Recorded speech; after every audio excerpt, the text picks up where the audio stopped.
ଆଜି ସନ୍ଧ୍ୟାରେ ମୁସ୍କାନ ଆମ ଘରକୁ ଆସିଥାଏ ପ୍ରତ୍ୟୁଷତ ଖେଳିବା ପାଇଁ। ଦୁଇ ଜଣ ବାହାରକୁ ବାହାରି ପଡ଼ିଲେ ଫୁଟବଲ୍ ଖେଳିବା ପାଇଁ। ସେଠି ସେମାନେ ଦୌଡ଼ି ଦୌଡ଼ି ଫୁଟବଲ୍ ଖେଳୁଥାନ୍ତି। ମୋ ପୁଅକୁ କହୁଥାଏ, ପୁଅ ଖାଲି କ୍ୟାଚ୍ କ୍ୟାଚ୍ ଖେଳେ, ଫୁଟବଲ୍ ଏମିତି ମାରିକି ଖେଳିବାରୁ ଫୁଟବଲ୍ ତଳକୁ ଗଡ଼ି ଯାଉଛି। ଦିଦି କେତେ ଥର ତଳକୁ ଯିବ ଆଉ ନେଇକି ଆସିବ?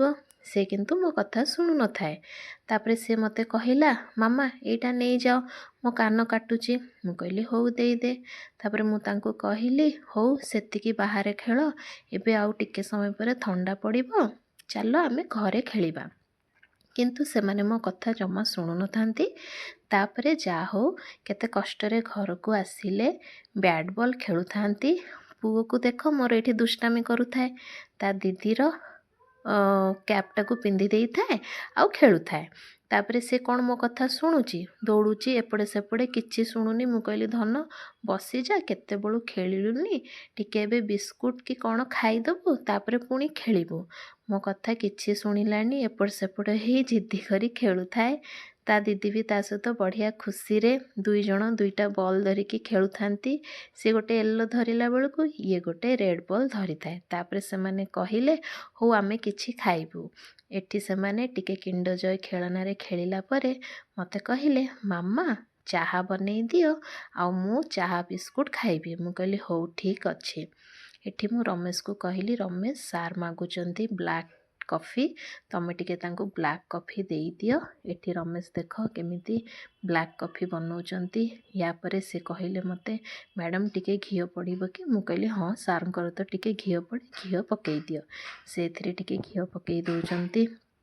ତାପରେ ସେଇଟା ଫୁଟି ଆସୁଛି। ଏବେ ମୁଁ କହିଲି ହଉ ଏଇଟା ସରିଯାଉ, ତାପରେ ଆମର ଚାହା ଟିକେ ବନେଇଦେବ, ମୁଁ ବି ଟିକେ ପିଇବି ଆଉ ପିଲାମାନେ ବି ଟିକେ ଖାଇଦେବେ ବିସ୍କୁଟରେ। ଏବେ ଏଠି ବ୍ଲାକ୍ କଫି ପ୍ରସ୍ତୁତ ହେଇଯାଇଛି। ପ୍ରତ୍ୟୁଷ ଏବେ ଆସିଗଲା ରୋଷେଇ ଘରକୁ, କହୁଛି, ମାମା ମୁଁ କରିବି ଆଜି ଚାହା। ମୁଁ କହିଲି, ଧନ ତୋତେ କ'ଣ ଚାହା ଆସୁଛି? ତଥାପି ଜିଦ୍ଦି କରି ଏଠି କ୍ଷୀର ପକେଇଲା।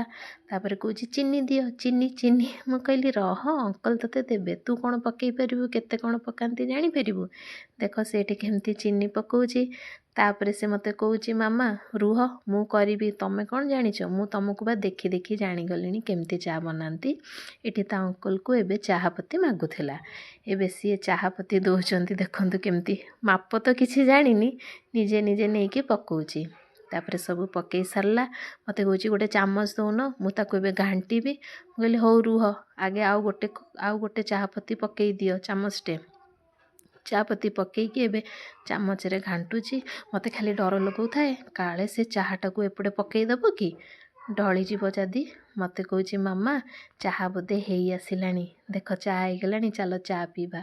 ସତରେ ତ ଏଠି ତ କ'ଣ ଚାହା ହେଇଯାଇଛି। ଚାହା ଏବେ ଏଠି ରେଡ଼ି।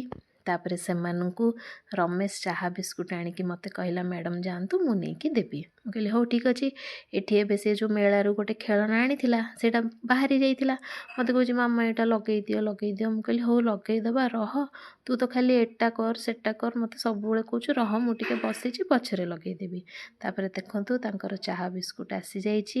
ସେମାନେ ଏବେ ଏଠି ଚାହା ବିସ୍କୁଟ ଖାଉଛନ୍ତି। ମୁଁ କହିଲି ପୁଅ ସେ ଫୋନ୍ ଛାଡ଼େ, ଫୋନ୍ରେ କାହିଁ ଗେମ୍ ଖେଳୁଛୁ, ତୁ ତୋର ଚାହା ବିସ୍କୁଟ ଖା।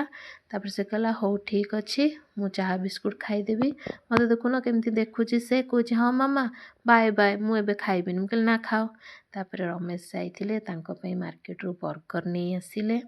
ସେମାନେ ଏବେ ବର୍ଗର ଖାଇବା ପାଇଁ ରେଡ଼ି। ପୁଅ ଏଇ ପ୍ଲେଟ୍ଟାକୁ ଦେଖୁଛି, ମୋତେ କହୁଛି, ମାମା ସେଇଟା ବଡ଼ ଅଛି, ମୁଁ ସେଇଟା ନେବି।